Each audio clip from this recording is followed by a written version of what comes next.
तो make in MP का नारा तभी सफल हो सकेगा जब मैन्युफैक्चरिंग यूनिट्स ज्यादा काम करेगी मध्य प्रदेश में, रोजगार तभी मिलेगा और तभी बन पाएगा मेक इन एमपी। वसीम से बात करते हैं, इंदौर से हमारे साथ और ज्यादा जानकारी के साथ जुड़ गए हैं। वसीम, इंदौर में ग्लोबल इन्वेस्टर समिट होने जा रही है और लेकिन सवाल यहां पर यह भी है कि कितनी मैन्युफैक्चरिंग यूनिट्स इस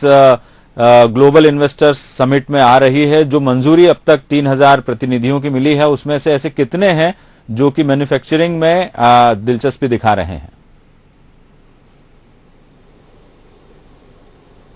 जी देखिए विजय जी, असल में इस पूरे मामले पर अगर हम कहा जाए, मेक इन एमपी का जो नारा दिया है मुख्यमंत्री शिवराज सिंह चौहान ने, दरअसल वही औद्योगिक विकास की एक बड़ी रीढ़ मानी जाती है। एक बेहतर इसका उदाहरण देखें हम बता सकते हैं कि पीतमपुर औद्योगिक क्षेत्र को यदि ले तो वहां पर देखने में आता है कि एक बड़ा उद्योग, बड़ी कंपनी जैसे आयसर है, फोर्स मोटर्स या ब्रिजस्टोन जैसी कंपनियां हैं, जब वो स्थापित हुई तो उसके साथ साथ उसमें लगने वाले छोटे छोटे पार्ट्स की मैन्युफैक्चरिंग के लिए वहां छोटे छोटे उद्योग लगे। यही मंशा के शायद सरकार चाहती है कि मेक इन एमपी बनाया जाए, यानी बड़े निवेशकों को जब यहाँ बुलाया जाएगा तो सूक्ष्म और लघु उद्योग अपने आप यहाँ डेवलप होंगे, हर छोटे छोटे पार्ट्स की यहाँ पे मैन्युफैक्चरिंग होना शुरू होगी और इससे ही मेक इन एमपी का जो नारा है वो सक्सेस होगा। कितने उद्योग आएंगे सीधे तौर पे ये कहा नहीं जा सकता क्योंकि अभी सिर्फ आने की मंजूरी मिली है, लेकिन उसमें मैन्युफैक्चरिंग की बात है तो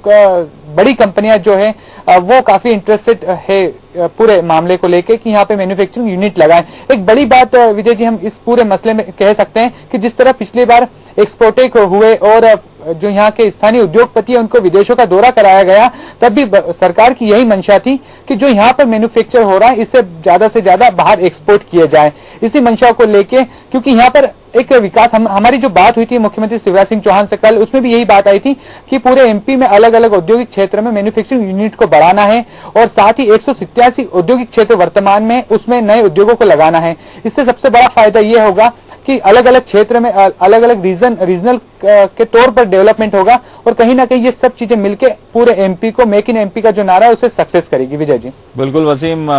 यही बात है और इसी वजह से क्यों आए इन्वेस्टर्स मध्य प्रदेश, इसके लिए भी खाका तैयार किया गया है। जो मध्य प्रदेश की खूबियां हैं वो निवेशकों को बताई जाएगी और उम्मीद यही की जा रही है कि मेक इन इंडिया की तर्ज पर मेक इन एमपी और मध्य प्रदेश ही मेक इन इंडिया अभियान को सफल करने में अहम भूमिका निभाएगा। तमाम जानकारियों के लिए बहुत बहुत शुक्रिया वसीम। वक्त हुआ एक और छोटे से ब्रेक का और ब्रेक के बाद बात करेंगे कि आखिरकार रायपुर में नगरीय निकाय चुनाव के लिए कांग्रेस ने किस तरह की गाइडलाइन जारी की है। ब्रेक के बाद